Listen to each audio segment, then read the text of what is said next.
It has been 6 months since there was an attempted coup on the South Sudan government. The crisis has since retarded economic development, especially in Jonglei, Upper Nile and Unity states.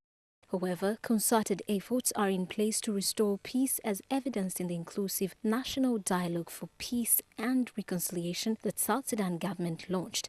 Addressing journalists today at the South Sudan Embassy in Nakasero, South Sudan Vice President Wani Igga said the country's democratic and constitutional values require one to take power through the ballot box. Anyone attempting to ascend to power must do so through the ballot box and should not be through the barrel of the gun.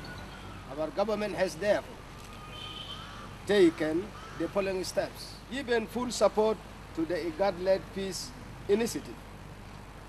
C.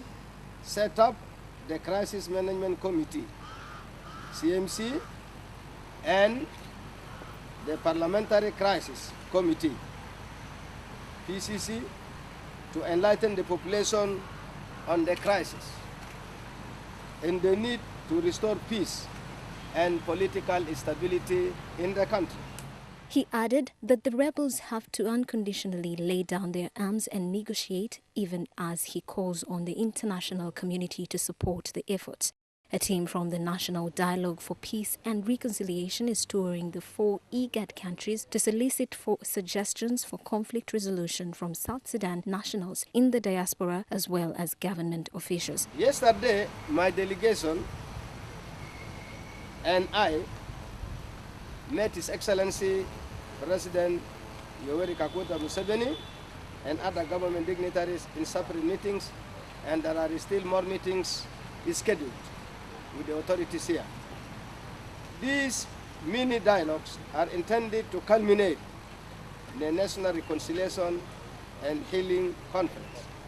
This, in turn, will lead to holding a national constitutional conference, making use of recommendations and resolutions from the mini dialogues and the national constitutional conference. Recently, during the 26th IGAD summit held on 10th June last week, President Salva Kiir and former Vice President Riek Machar were commended for their recommitment to end war in South Sudan and fully engage in the peace process.